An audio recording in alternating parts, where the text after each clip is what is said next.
का प्रयास कहा जा रहा है कि विपक्षी एकता का प्रयास है। और खास करके जेडीयू के लोग बिहार में बहुत उम्मीद लगाकर रखे थे कि जनता दल यूनाइटेड के नेता श्री नीतीश कुमार जी को कन्वेनर बनाकर बड़ी जवाबदेही दी जाएगी, लेकिन ऐसा कुछ भी नहीं हुआ। और लालू जी ने प्रेस को संबोधित करते हुए या फिर उनका जो भाषण हुआ उसमें राहुल गांधी जी की मजबूती की बात की। लालू जी लगातार संकेत दे रहे हैं पटना की बैठक से ही। यह ठीक है कि घोषित रूप में अभी विपक्ष का कोई उम्मीदवार प्रधानमंत्री का नहीं है, कल तक उन लोगों ने तय नहीं किया, लेकिन लगातार लालू जी संकेत दे रहे हैं।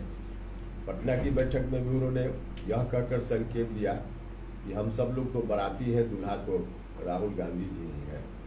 और कल की बैठक में भी उन्होंने उनका ही नाम लिया, तो नीतीश जी कहीं इस दृश्य में दिख नहीं रहे। जेडीयू के लोग काफी उम्मीद पाल रखे थे तो उनको निराशा हाथ लगी है, लेकिन पता नहीं जेडीयू के लोग कैसे इस तरह की उम्मीद पाल लेते हैं, मुझको थोड़ा आश्चर्य हो रहा है।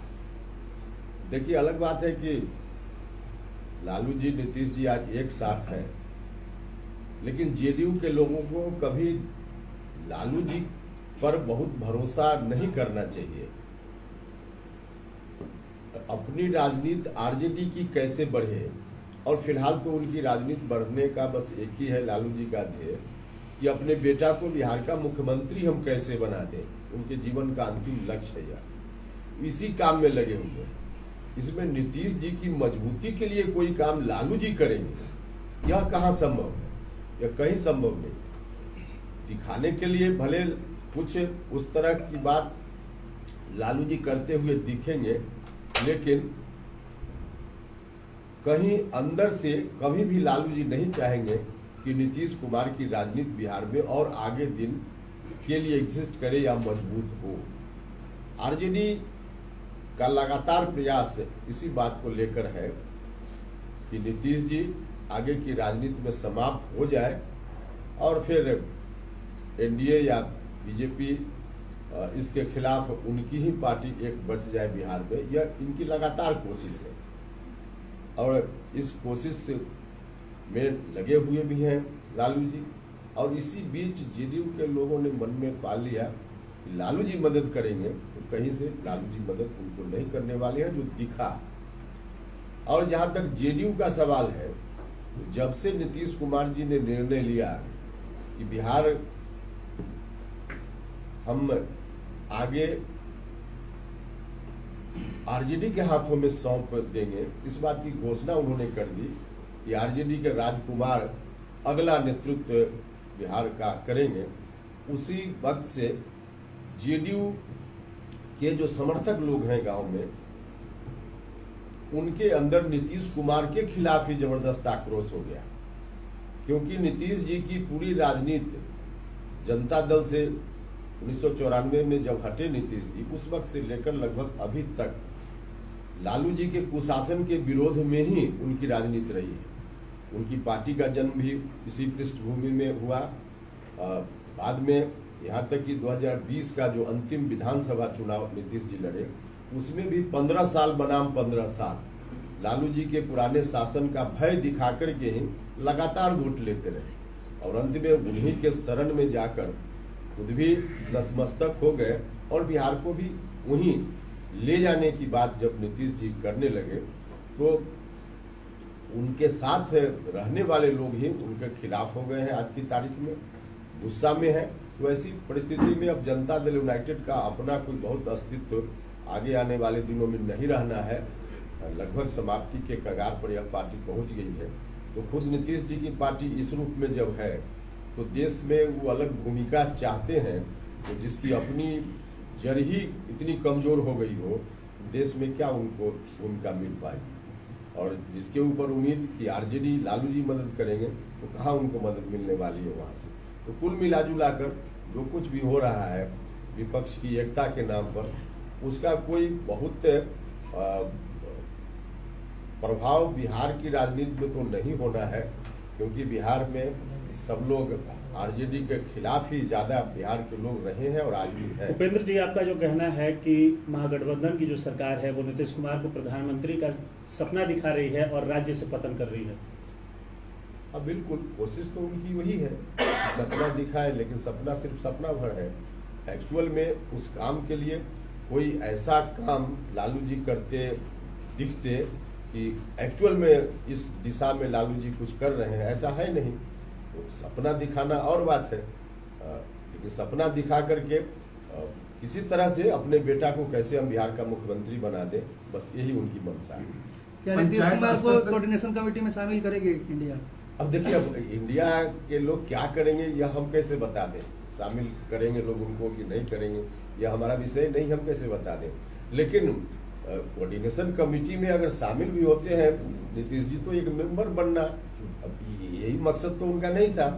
जेडीयू के लोगों ने तो उम्मीद पाल रखी थी कि लीडर घोषित होंगे, सीधे लीडर नहीं कहकर तो अभी कोऑर्डिनेशन कमेटी के चेयरमैन होंगे, संयोजक होंगे, इतनी उम्मीद तो लोगों ने पाल रखी थी। तो उनकी उम्मीदों पर तो पानी फिर गया। एक सवाल है सर, जो जेपी के सहयोगी हैं, अनुयायी है 74 के आंदोलन के, क्या लगता है सभी लोग, चाहे नीतीश कुमार की बात करें, लालू यादव की बात करें, तो उनका जो सपना था उसको कुचलने का नहीं प्रयास हो रहा है बिहार में? देखिए, लालू जी का नाम जहां तक ले रहे हैं तो लालू जी जेपी के अनुयायी के रूप में अपने को शुरुआती दौर में प्रस्तुत करते थे, और यह सच भी था उस वक्त, इसमें कहा कोई दो राय। लेकिन सत्ता में जाने तक उनके अंदर यह भाव था, लोगों से वोट हासिल करने तक यह भाव था। सत्ता में जब चले गए उसके 2 साल 3 साल के बाद ही साफ साफ दिखने लगा कि जेपी के अनुयायी के नाम पर बिहार के साथ धोखा हो रहा है। और वह तब जब जिन लोगों ने समर्थन किया था लालू जी को, उनसे अलग अपने परिवार में लालू जी सिर्फ सिमट गए, और भ्रष्टाचार की यह स्थिति बन गई कि देश क्या दुनिया भर में बिहार की बदनामी होने लगी। तो उसी वक्त लालू जी का रास्ता अलग हो चुका था। जेपी के अनुयायी होने की बात जरूर कर रहे थे, लेकिन रास्ता अलग हो चुका था। तो आप ठीक ही बोल रहे हैं, लेकिन अब नीतीश जी भी यही काम करेंगे। अपनी राजनीति का जब अंतिम क्षण उनके लिए भी है कि यह भी लालू जी के साथ जाकर नतमस्तक हो जाएंगे, और उसी परिवार को फिर से बिहार सौंपने में नीतीश जी भी लग जाएंगे, जिस परिवार के खिलाफ ही नीतीश कुमार जी का सारा जीवन रहा। तो यह लोग नहीं सोचते थे।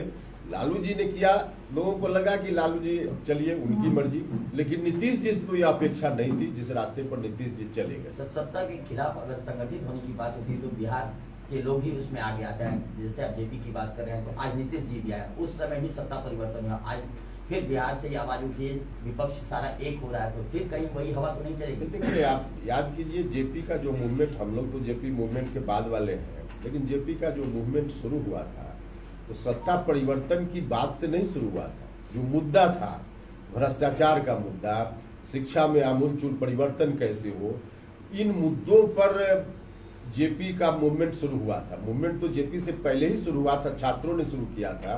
बाद में छात्र लोग गए और उनसे आग्रह किया कि आप आइए लीड कीजिए, तो वहां से बात शुरुआत हुई थी। जनता की समस्या या लोगों की समस्या या छात्रों की समस्या को के कारण उस समय मूवमेंट शुरू हुआ, और बाद में धीरे धीरे बात वहां तक पहुंच गई कि सब विपक्ष की पार्टी एक हो जाएगी। लेकिन अभी तो कोई मुद्दा का मामला नहीं है ना, अभी तो सीधे नरेंद्र मोदी को हटाना है, इसलिए एक साथ हो जाइए। तो उस वक्त और आज में बहुत फर्क है। एनडीए में उपेंद्र कुशवाहा की अस्तित्व की अगर बातें करें तो अपने आप को कितना पाते हैं? देखिए, अस्तित्व की बात नहीं है, लेकिन खैर आपका सवाल है। एनडीए में तो आप सब लोगों को मालूम होना ही चाहिए कि हमारी पार्टी एनडीए में शामिल हो चुकी है। ये हमारा अभी तो फिलहाल हमारी भूमिका यही है कि एनडीए का उम्मीदवार बिहार में 40 में 40 जगह कैसे जीते, इस काम में हम लगे हुए हैं, और सब लोग हमारे लोग लगे हुए हैं। नहीं, सीट तो 40 की बात हो रहा है, एनडीए की लड़ाई की बात नहीं कर रहा हूं मैं, आपकी पार्टी की मैं बातें कर रहा हूँ। उस पार्टी में अपने आप की कहां तक पा रहे हैं? नहीं, स्पष्ट कीजिए प्राप्त कितने सीटों पर लड़ेंगे कितने चुनाव? सीटों का स्पष्ट ये है कि कितना कितनी सीट सीटों पर लड़ेंगे और कौन कौन सी सीट पर लड़ेंगे, यह बात अभी तय नहीं हुई है। ऐसा नहीं कि इस संदर्भ में बातचीत नहीं हुई है, बातचीत हुई है, लेकिन बातचीत उतनी सीमा तक नहीं हुई है कि हम इसको सार्वजनिक करें। समय पर हो जाएगा, कहीं कोई कठिनाई नहीं है, वक्त आएगा हम सार्वजनिक भी करेंगे। नीतीश जी जैसे ही एयरपोर्ट पे आए हैं, उन्होंने सीधे तौर पे कहा कि चुनाव का अब आगाज हो चुका है, अब तुरंत तैयारी कर लीजिए। उसमें आप कहाँ अपने आप को देखिए, चुनाव की तैयारी में तो सब पार्टी लगी हुई है। नीतीश जी बार बार बोल रहे हैं क्योंकि मुंबई से आकर के तुरंत उन्होंने ये हाँ, नीतीश जी बार बार बोल रहे हैं कि समय से पहले चुनाव हो। जी। देखिए, समय से पहले भी चुनाव हो तो क्या अंतर पड़ता है? ऐसे भी फरवरी के बाद तो चुनाव की शुरुआत हो ही जानी है, तो दिसंबर में अगर हो जाता है तो महीना 2 महीना का फर्क है। तो चुनाव समय से पहले का मतलब कोई साल, 1.5 साल, 2 साल पहले की बात तो है नहीं, महीना 2 महीना पहले की बात, तो कोई अंतर नहीं है। लेकिन मुझको लगता है कि चुनाव जो नियत समय है उसी पर होगा, और चुनाव की तैयारी के हिसाब से हम भी तैयार हैं और बाकी पार्टी भी अपनी तैयारी कर रही है। जेडीयू के कई विधायक और सांसद शायद आपके संपर्क में करने की बात कही जा रही है, जेडीयू के अंदर टूट की बात। देखिए, जेडीयू में हमारे साथ कौन कौन लोग हैं, कितने लोग संपर्क में है, यह एक विषय है। बिल्कुल है हमारे साथ कुछ लोग संपर्क में, हम इसको स्वीकार करते हैं, नाम का खुलासा करना मुनासिब नहीं है। लेकिन जो लोग हमसे संपर्क में है उसके अतिरिक्त भी जितने लोग हैं, माननीय सांसद लोग हो, माननीय मंत्री लोग हो, सबने कहीं न कहीं अपना ठिकाना ढूंढ कर रखा है। कोई बीजेपी के साथ संपर्क में है, कोई हमारे साथ, कोई कहीं और, क्योंकि सब लोगों को मालूम है कि जनता दल यूनाइटेड की नाव पर चढ़कर अब चुनाव की बेहतरनी हम नहीं पार कर सकते। तो सब लोगों ने अपना अपना ठिकाना, कनेक्शन लगा कर रखा है। अब जिनका जब मुहूर्त आ जाएगा तब वहां से लोग छलांग लगाएंगे। कोशिश तो तोड़ने की होगी पार्टी को, तोड़ने की कोई कोशिश नहीं होगी, वो अपने आप एकदम बिखरा हुआ पड़ा हुआ है। वो तो खुद ही लोग वहां से संपर्क कर रहे हैं, क्योंकि उनको लगता है कि यहाँ रहकर हमारी राजनीति नहीं चल पाएगी, तो कहाँ जाए। तो उनकी आवश्यकता है, इसलिए लोग इधर उधर होने की बात कर रहे हैं। इसमें कोशिश करने की कोई जरूरत बाहर से हो, इसकी आवश्यकता ही नहीं है। 1 नेशन 1 इलेक्शन के बारे में क्या कहेंगे, क्योंकि कई पार्टियां देखिए, 1 नेशन 1 इलेक्शन की बात तो बहुत अच्छी बात है, अगर ऐसा होता है तो। और देश जब आजाद हुआ था 1952 से लेकर उसके बाद का 4 चुनाव हुआ एक साथ, लोकसभा और विधानसभा का। लेकिन उसके बाद बीच बीच में कई विधानसभा भंग हुई अलग अलग कारणों से, तो फिर चुनाव की तारीखें बदलती गई और फिर एक साथ चुनाव की बात नहीं हो पाई। लेकिन अगर होती है फिर से बात एक साथ चुनाव की, तो अच्छी बात होगी। इससे देश पर चुनाव में जो इतना खर्च होता है, और लगभग हमेशा कहीं ना कहीं चुनाव देश भर में होते रहता है, समय की बर्बादी होती है। मॉडल कोड जब लगता है तो सारी एक्टिविटी वहां रुक जाती है, तो इससे तो फायदा होगा। लेकिन इसका व्यवहारिक और कानूनी पक्ष जो है उसके हिसाब से व्यक्तिगत रूप से मुझको लगता है कि अब इतनी जल्दी यह बात संभव हो, मुझको नहीं लगता है कि संभव होगा। लेकिन सिद्धांत यह बात बहुत ठीक है। तेजस्वी यादव ने कहा कि 1 इलेक्शन को हटा के 1 नेशन 1 इनकम कर देना चाहिए। 1 इनकम, 1 नेशन 1 इनकम, 1 इनकम अभी तो बहुत बड़ा विषय है। इतनी आसानी से 1 इनकम का क्या उनका मतलब है, कि कैसे इसकी सर, एक व्याख्या लगातार बातें उठती थी कि 70 साल के एज फैक्टर आ रहा था कि उसके बाद के लोग को चुनाव नहीं, अभी तक जबकि उस पर पूरी तरह से मोहर नहीं लगी है, लेकिन पक्ष से लेकर विपक्ष में ये बातें आ रही थी। तो अगर ये चीज हो जाता है तो प्रधानमंत्री फिर अगला चेहरा कौन रहेगा, अगर इस पर मोहर लग जाती है? देखिए, यह विषय तो क्योंकि अब एनडीए के पास भी अगर मोदी जी को छोड़ दिया जाए तो कोई और चेहरा दिख नहीं रहा है। नहीं, मोदी जी को छोड़कर अभी 2024 में और चेहरा की ओर देखने की जरूरत ही नहीं है। अभी तो मोदी जी ही हैं, मोदी जी ही रहेंगे, इसमें कहाँ कोई और सिर्फ प्रधानमंत्री पद के उम्मीदवार ही नहीं है, गारंटी है कि 2024 में फिर से नरेंद्र मोदी जी ही जीत कर आएंगे, इसमें कहाँ कोई हो रहा है। अच्छा, ये बताइए, विपक्ष के जो तौर पे अभी चल रहे हैं राहुल गांधी और नीतीश कुमार का पीएम का चेहरा लेकर के चल रहा है, आपकी नजरों में क्या लग रहा है, दोनों में क्यों बेहतर हो सकता है? अब देखिए, इसमें हमको कोई जज के रूप में आप, क्योंकि अगर मोदी समर्थक आप एनडीए के एक अंग हैं। आप यह तो तब होता ना जी, जब देश में कोई स्कोप बनता कि विपक्ष का कौन व्यक्ति प्रधानमंत्री हो सकता। अभी तो कोई स्कोप है ही नहीं 2024 तक। तो 2024 के बाद की बात बाद में होगी। अभी 2024 तक कोई स्कोप ही नहीं।